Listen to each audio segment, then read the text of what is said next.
ये बताओ इसमें किन किन लोगों को बनवाना है? जिसको बनाना है ना, और अगर गुस्सा आ रही हो कोई बात नहीं, सामने कह देना, पीछे गाली नहीं देना। फिर बार बार कहते हाथ उठाओ हाथ उठाओ।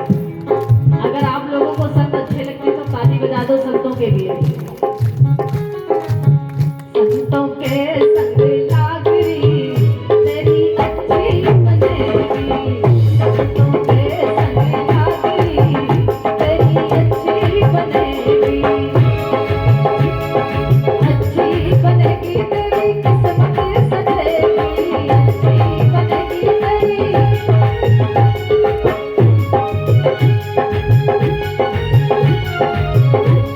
बनेगी तेरी किस्मत सजेगी।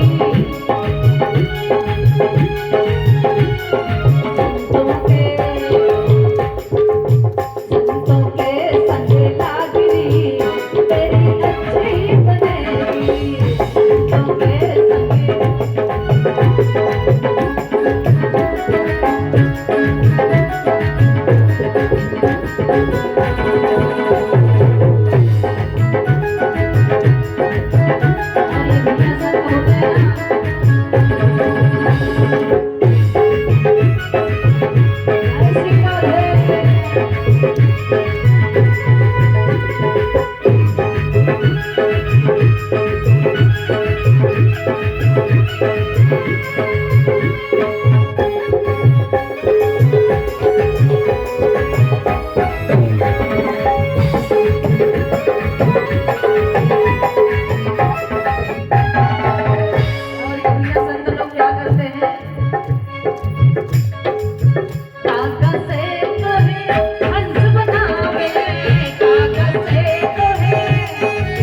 बनेगी, संतों के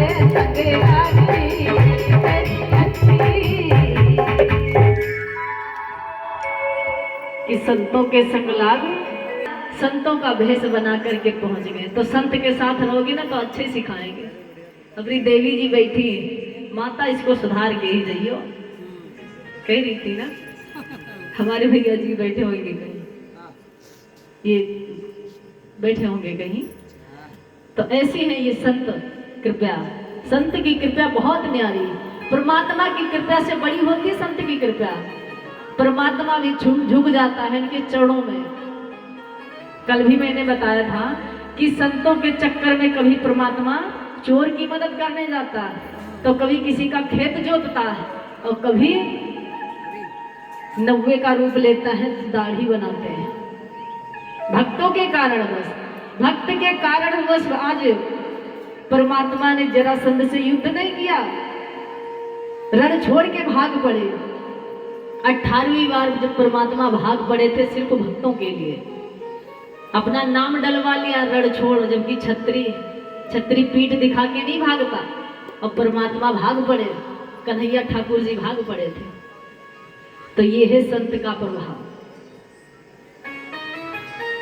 और संत की महिमा का वर्णन श्री वेद व्यास जी महाराज भी कहते हैं, कोई लेखनी नहीं है जिससे लिखा जा सकता है, ऐसा वर्णन है।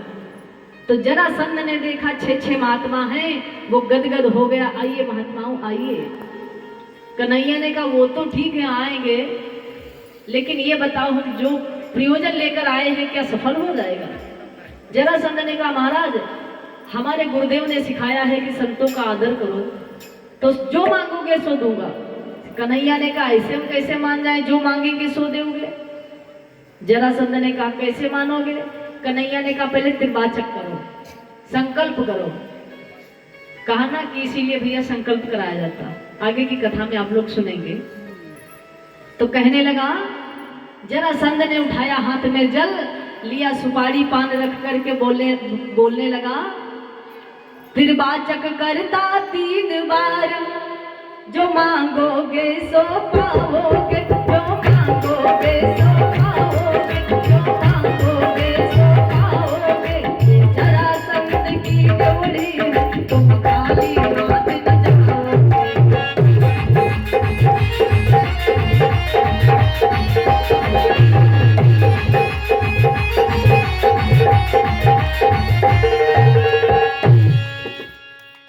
कहने लगा, अरे क्या समझते हो? अरे महात्माओं, तुम ठहरे संत ही ना, तो संत का मन बड़ा छोटा होता। अब वो समझा नहीं, तो सोचा क्या है संत हैं, अरे आए हैं क्या चाहिए इनको? भोजन वस्त्र की इच्छा होगी तो वस्त्र इत्यादि मांगेंगे। त्रिवाचक करता 3 बार, जो मांगोगे सो पाओगे, और ये जरासंध की डेवढ़ी है, तुम खाली हाथ ना जाओगे। कन्हैया ने कहा ठीक। त्रिवाचक करवा लिया। कन्हैया ने कहा सुनो। कहा क्या? कहा हम ये मांगते हैं कि हमसे युद्ध कर लो। और जैसे कहा युद्ध कर लो, तो जरासंध ने नीचे से ऊपर तक निहारा, ये कैसे महात्मा की पहली बार आए हैं? अरे संत महात्मा तो भोजन और वस्त्र की इच्छा रखते हैं, और ये आए हैं कहते हैं कि हम तुमसे युद्ध करना चाहते हैं। कैसे महात्मा? कहीं ना कहीं कोई कपट हो गया। अरे हमारे साथ में हमको लग रहा छल हो गया। जरासंध ने कहा सुनो, कोई बात नहीं, तुम संतों के भेष में हो, कोई भी हो, कोई मतलब नहीं, लेकिन मेरा कहने का प्रयोजन ये है, तुमसे अगर मैं किसी से युद्ध करूंगा तो मेरी नजर में तुम मुझसे युद्ध करने के योग्य नहीं हो, तो इसलिए मैं छोटे आदमियों से युद्ध नहीं करूंगा। टाल मटोली करने लगा। कन्हैया ने कहा क्यों? कहा अरे तुम छोटे छोटे हो ना, और हम तो बड़े बलशाली हैं, बलवान हैं, ताकतवान हैं, हम तुमसे युद्ध नहीं करेंगे। कन्हैया ने कहा क्यों? कहा ना कि हम बलशाली हैं, तुम छोटे हो। और जैसे कहा हम छोटे हैं, कन्हैया ने कहा सुनो, अब ये 5 हम नहीं लड़ेंगे, ये 5-5 योद्धा हैं, इसमें से जिसको चाहो उससे युद्ध लड़ लो। अर्जुन कहने लगे भैया हम तो नहीं लड़ेंगे, तुम तो भाग पड़े थे 18वीं बार में, और हमसे कहे तो लड़ जाओ ना, हम नहीं लड़ेंगे। नकुल सहदेव कहने लगे परमात्मा हम आपकी शरण में, हमारी रक्षा करो, हमको मत लड़वाओ। भगवान ने देखा भीम भैया की तरफ। भीम ने कहा क्या बात, हम ही मिले हैं बलि के बकरा चढ़ाने के? अरे मरवाने लाए हो का जरासंध से? आप तो भाग पड़े 18वीं बार, और हमसे कहते युद्ध नहीं, कैसे मैं नहीं लड़ूंगा। कन्हैया ने कहा देखो युद्ध लड़ना ही पड़ेगा। कन्हैया ने पकड़ लिया। कहा सुनो, चिंता मत करो, तुम मेरे साथ हो, मैं तुम्हारे साथ हूं, तुम युद्ध लड़ो, लेकिन क्या है जब तुम हारना तो जब मैं बोलूंगा शाबाश भीम, तो तुम मुड़ के मेरी तरफ देखना। कन्हैया ने, भीम ने कहा ठीक भैया। अब जरासंध का भैया भीम का युद्ध प्रारंभ हुआ। दोनों का घमासान युद्ध होने लगा। एक दूसरे को पटकी पटका हो रहा, एक दूसरे को धड़ाम धड़ाम से पटक रहे, जमीन में युद्ध हो रहा, एक दूसरे को जमीन में पटक रहे। और जैसे ही जरासंध ने भीम भैया को उठाया और उठा करके जमीन पे धड़ाम से पटका,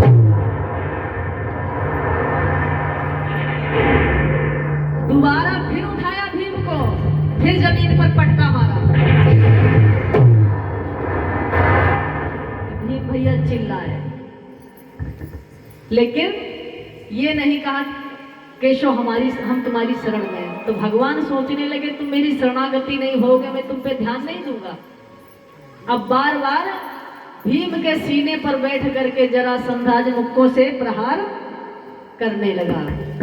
धमाधम धमाधम मुक्के चल रहे। अब भीम ने कन्हैया को याद नहीं किया। कन्हैया ने कहा कोई बात नहीं, याद नहीं करोगे मैं आने वाला नहीं। अब जैसे भीम भैया को चोट जब भयंकर लगी तो कहने लगे वाह कन्हैया, इसीलिए लाए थे ना। अरे मैं नहीं समझा कि तुम मुझको मरवाने आए हो, नहीं तो मैं नहीं आता। नहीं चाहिए मुझे ऐसा अश्वमेध यज्ञ, मुझे नहीं राजा बनना। अरे केशव हमारी रक्षा करो ना, हम आपकी शरणागति, हम तो आप ही के अधीन चलते हैं। कन्हैया ने कहा ठीक। और जैसे इस बार भीम भैया के एक मुक्के का प्रहार किया, फिर जरासंध ने धाम से, और जैसे मुक्के का प्रहार किया, कन्हैया ने कहा शाबाश भीम शाबाश। और जैसे कहा शाबाश भीम, तो भीम भैया मुड़ के देखे। अब कन्हैया ने इशारा बताया था भैया, कहा सुनो, जब तुम्हारा युद्ध होना प्रारंभ हो जाए, तो जब मैं कहूंगा शाबाश भीम शाबाश, तो तुम मुड़ के देखना, और मैं एक तिनके को फाड़ूंगा, और जैसे तिनके को फाड़ूंगा ऐसे यूं फेंकूंगा, ऐसे तुम जरासंध को फेंक देना। भीम भैया ने कहा ठीक। तो कन्हैया ने कहा शाबाश भीम शाबाश। भीम भैया ने मुड़कर देखा, कन्हैया ने उठाया एक तिनका, फाड़ दिया, यूं फेंका, यूं फेंक दिया, और जैसे इधर उधर फेंका, और भैया वो जरासंध आकाश मंडल में जाकर के फिर जुड़ गया। और जैसे वो जुड़ा है, तो ठहाका मार के वो हंसने लगा।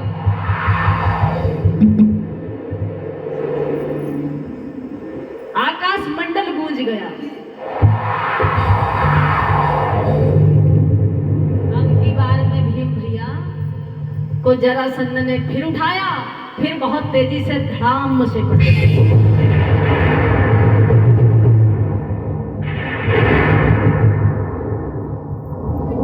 कन्हैया ने कहा शाबाश भीम शाबाश। भीम भैया ने फिर मुड़ के देखा, फिर कन्हैया ने तिनका फेंका, वो फिर यूं जुड़ गया। अब भैया वो जुड़ क्यों जाता था? क्योंकि इसका नाम जरासंध ही क्यों पड़ा था?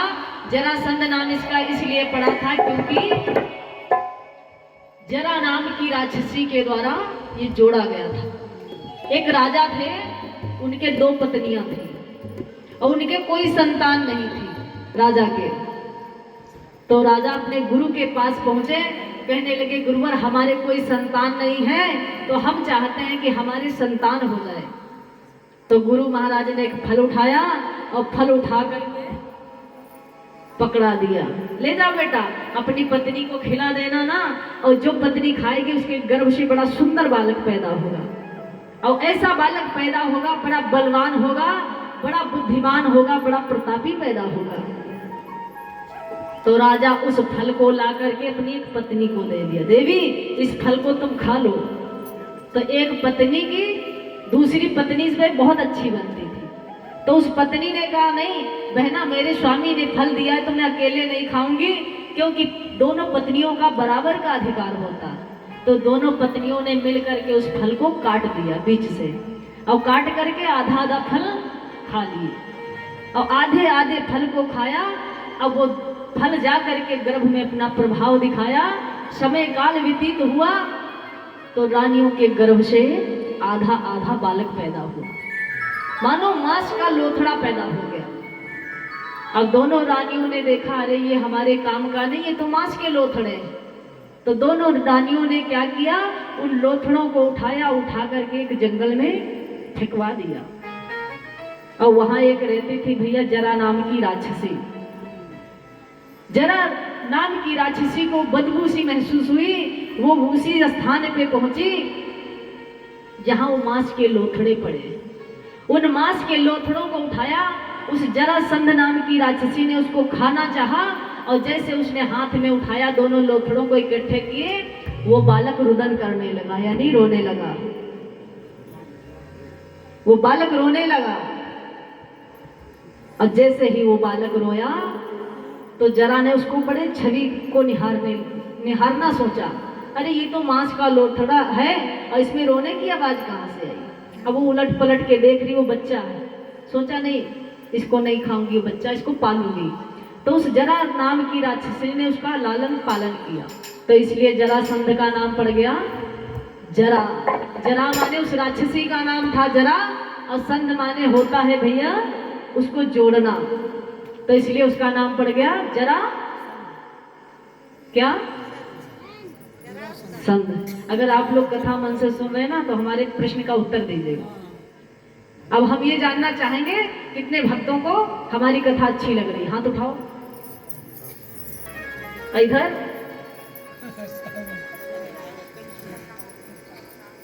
क्या बात है। तो इसलिए क्या नाम पड़ गया? जरासंध। तो वो जरासंध रोने लगा, इसलिए उसका नाम पड़ गया जरा। भगवान कन्हैया ने इसीलिए भीम भैया को इशारा दिया कि भीम भैया इसको यूं फाड़ो, यूं फेंको, यूं फेंक दो, मर जाएगा। भीम भैया ने वही प्रयोग किया, लेकिन भैया वो आपस में जुड़ जाता है। क्यों? क्योंकि भगवान देवाधिदेव महादेव से उसको वरदान था, क्योंकि वो फल था ना भगवान देवाधिदेव महादेव का दिया हुआ था किसी संत के द्वारा। तो वो दोनों आकर के आपस में जुड़ जाते थे और उसी जरासंध को मारने के लिए फिर प्रभु ने एक प्रयोजन किया।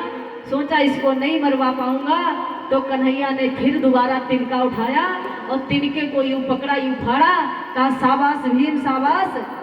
भीम भैया ने मुड़ के देखा, तिनके को फाड़ा कन्हैया ने, यूं फेंक दिया, यूं फेंक दिया। जरासंध का प्रणांत हुआ, जरासंध मारा गया, मारा गया। और जैसे ही मारा जाने लगा तो जरासंध